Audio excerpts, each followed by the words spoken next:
Hello everyone, good morning. আশা করি তোমরা সবাই ভালো আছো।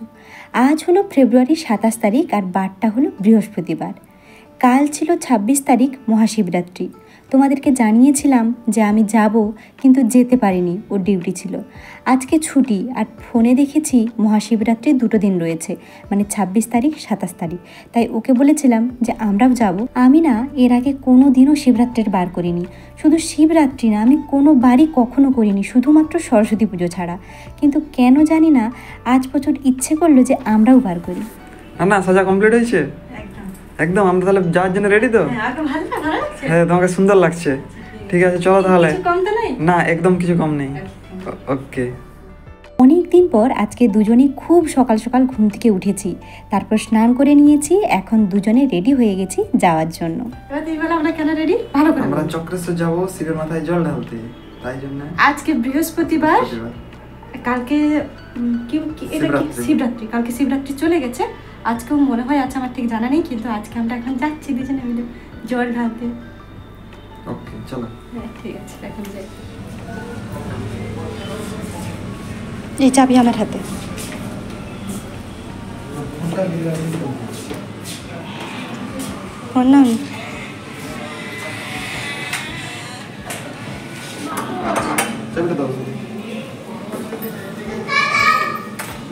ও খুলে গেল আবার? হ্যাঁ, ঠিক আছে, একদম ওকে। বিস্কুট খোলা হয়ে পড়ে গেছে, ওই যে ওটা আর কি। তো এখন আমরা পুরোপুরি রেডি। প্রথমে ওর মনে হলো ফোনটা নেওয়া হয়নি, তারপর ঘরটাতে তালা দেওয়ার পর মনে হলো আসল জিনিস নেওয়া হয়নি, পার্সটাই নেওয়া হয়নি, তাহলে আমরা যাব কিভাবে? তো যাই হোক, এখন আমরা মন্দিরে চলে আসছি। মাঝে আর ভিডিও করিনি, কারণ সকালবেলাতেই প্রচুর রোদ, পুরো তাকানো যাচ্ছিল না, পুরো মাথা গরম হয়ে যাচ্ছিল এত রোদ। কিছুটা আমরা অটোতে এসেছি আর বাকি রাস্তা আমরা হেঁটে এসেছি মোটামুটি 2 কিলোমিটার মতো রাস্তা। মানে ওদিকে না অটো কিছুই চলে না আর কি।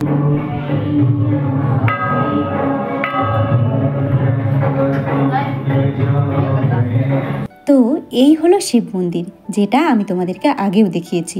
আর সত্যি বলতে আমাদের সব কাজ হয়ে গেছে, তারপর আমি ভিডিও করছি। আসলে আমরা তো হেঁটে আসছিলাম আর অনেকটা দেরি হয়ে যাচ্ছিল, খুব রোদ ছিল, তাই ভাবলাম সমস্ত কাজ করে ফেলি, তারপর ভিডিও করব।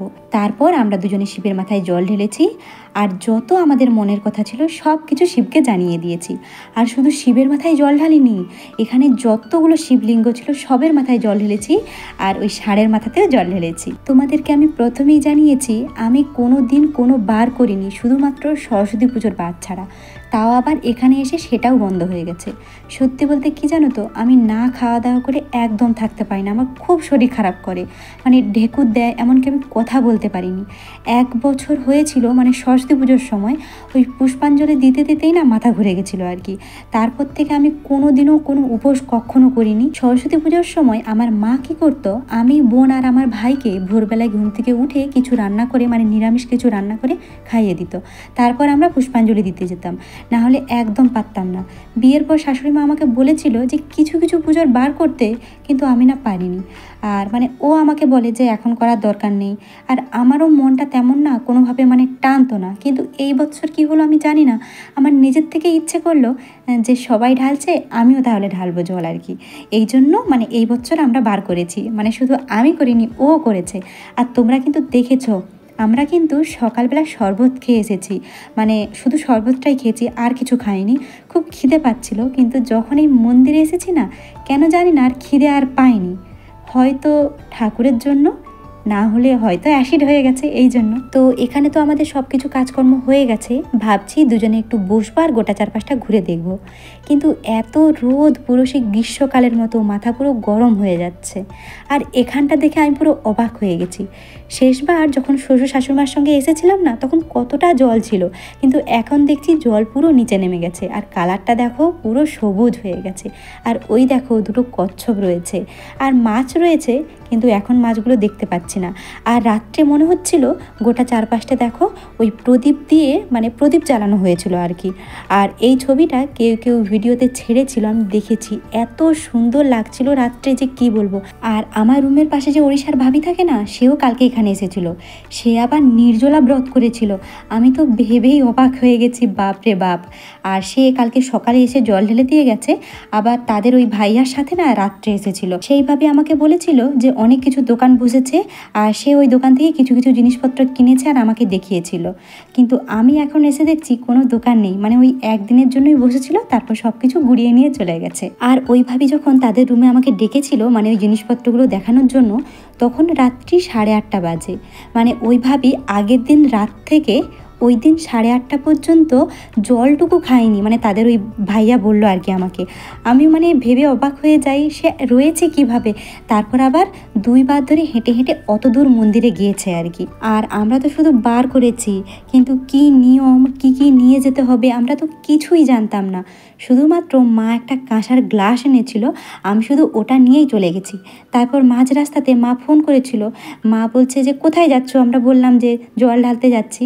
মা বলছে যে সাথে আর কিছু নিসনি, তো আমরা তো জানতাম না। মা বলছে যে শিবের মাথায় এমনি এমনি জল ঢালতে নেই, সাথে কিছু নিতে হয়, কিন্তু আমরা তো জানতাম না। কিন্তু সেখানে গিয়ে মানুষজনকে দেখছি এমনি এমনি ওই ট্যাপ থেকে জল নিয়েই শিবের মাথায় ঢালছে। তো আমরাও তাই দেখেই করে ফেললাম আর কি। মানে আমাদের কোনো আইডিয়া ছিল না, কিচ্ছুই জানতাম না। তো যাই হোক, যতটা করেছি আমরা নিজের মন থেকে করেছি, খুব তৃপ্তি ভরে করেছি, আর মনটা খুব শান্ত হয়ে গেছে। মানে কেউ যে আমাদেরকে জোরজাবস্তি করে কোনো কাজ করাবে এমন নয়, খুব ভালো লেগেছে আর কি। এখন আমরা বাড়ির দিকে হাঁটা শুরু করে দিয়েছি। ভেবেছিলাম মন্দিরে একটু বসবো, কিন্তু এত রোদ আর তাপ, এখানে বসা একদম যাবে না। আর এই দেখো দুটো নাগরদোলা, কালকে রাত্রে নিশ্চয়ই চালু ছিল কিন্তু এখন বন্ধ। আর দেখো একদিকে রোদ আর একদিকে কি করছে জানো তো, এখানে মানে যত পলিথিনগুলো ছিল সেগুলো সব ঝাঁট দিয়ে আগুন ধরিয়ে দিচ্ছে। মানে সেই সবের তাপ, গন্ধ, রোদ থাকা যাচ্ছিল না। আর আজকে যেহেতু বৃহস্পতিবার হাটবার রয়েছে, তাই আমি আর ও দুজনে মিলে হাঁটতে হাঁটতে একদম হাটে ঢুকে গেছি। ভাবছি এখানে কিছু সবজি নেব। এই দোকানে নিয়েছিলাম বিনস আর গাজর, আর কিছু নিয়েছিলাম কিনা এই মুহূর্তে খেয়াল নেই। আরেকটা দোকানে কিনেছিলাম ব্রকলি। এর আগে ব্রকলি আমরা কখনোই কিনিনি, আমার তো কোনো অভিজ্ঞতাই নেই, আর ও ঠিক মতো জানে না যে ব্রকলি কেমন দেখে কিনতে হয়। তো যাই হোক, এই সবজি কিনেছিলাম। তারপর এখন আমরা অটোর জন্য বসেছি। আর আমার মুখটা দেখো, দেখে মনে হচ্ছে মানে ওফ, কোথাকার মানুষ কি জানি আর কি, পুরো লাল হয়ে গেছে, ঘেমে গেছি একদম। আর এদিকে অটো ছাড়ছিল না, কারণ আমরা দুজনই ছিলাম। আমরা কোন একটা ডাল বলা কিনে আনছিলাম, যেটা কিছুতেই সিদ্ধ হতো না। এই মুগ ডাল তো গেলাম সিদ্ধ হয়ে যেত, তো সুন্দর এগুলো। হ্যাঁ, এখন চেঞ্জ করতে হবে, ভূত হয়ে গেছি আমরা। আসার পথে না খুব খিদে পাচ্ছিল, কিন্তু রুমে এসে কি খাবো, তাই ও মিষ্টি দোকান থেকে দুটো প্যাটিস কিনেছে। আর ভয় ভয় করে খালি পেটে দুজনে প্যাটিস খেয়ে নিয়েছি। আমার ডুড এখন লিপস্টিক পরছে, সরি লিপস্টিক নয়, লিপস্টিক, তাই তো? What is this? বলো বলো বলো, লিপস্টিক বলো বলো, লিপস্টিক। বাজে ছেলে।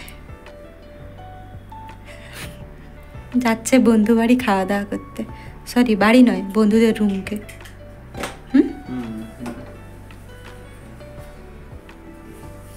আমার জন্য কি নিয়ে আসো? বাতাস, বাতাস তোমাকে। আর আমার ফোনটা নিয়ে যাবে, এই জন্য আমি ওর ফোনটাতে অনেকগুলো গল্প ডাউনলোড করে ফেলছি। আমি নিজে রান্না করব, গল্প শুনবো। বাবা বাবা, আর কিচ্ছু নেই গরিবের সংসারে।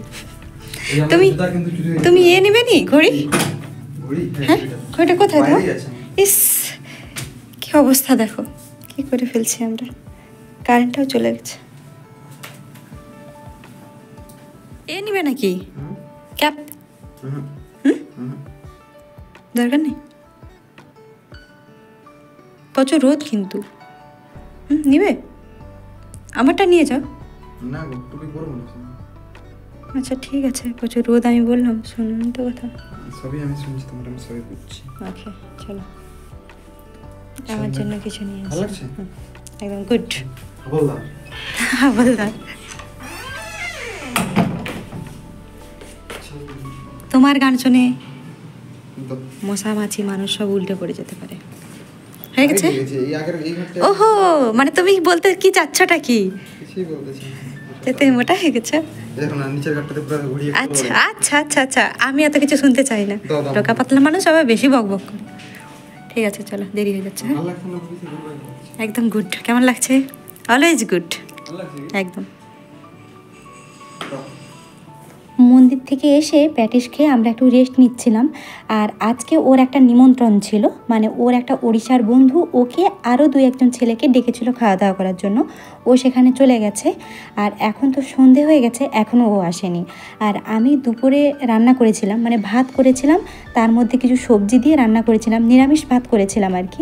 আমি সেটা খেয়ে নিয়েছি। তারপর ঘরের কি অবস্থা হয়েছিল তোমাদেরকে দেখিয়েছি, সেই সব গুছিয়ে নিয়েছি।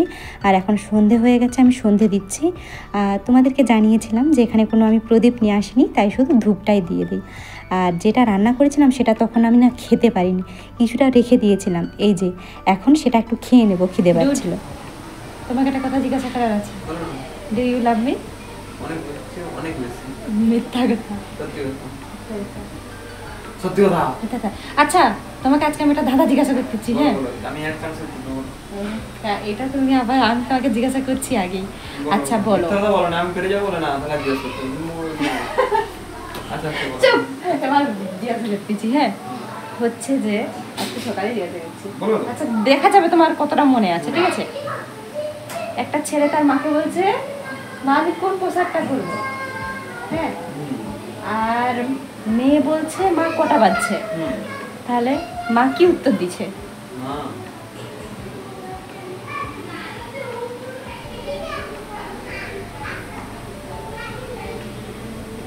পুরানোটা। মনে ছিল পুরানোটা বাজছে, পুরানোটা। ভালো দেখো পুরানো জামা। আচ্ছা একটা বলি, বলো এক্ষুনি বলো। কি বলা যায়? তুই এটা আমাকে কিছু বলো, বলো না।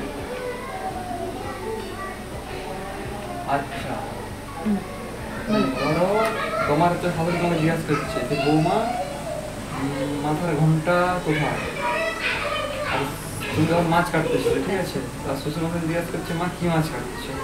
দেখো তুমি কি উত্তর দেবে? এটার উত্তরটা আমি জানি, হ্যাঁ, কিন্তু উত্তরটা শুনে আমার মনে হচ্ছে যেটা কেমন একটা মানে খাপছড়া খাপছড়া। দেখো কি মাছ কাটতেছে সেটা কই, আর শাশুড়ি জিজ্ঞাসা করছে তোমার মাথার ঘন্টা কোথায়, তা তো কই, মানে এটা কেমন একটা লাগছে আর কি, মানে উত্তরটা কি কই, কিন্তু মানে আমাকে শুনে একটু হ্যাঁ ঘন্টা নেই কেন, ঘন্টা করে কই, মানে তুমি তো বললো তো আছে তো, মানে হ্যাঁ বুঝতে পারছি, কিন্তু আমাকে অতটা জমেনি আর কি। ঠিক আছে,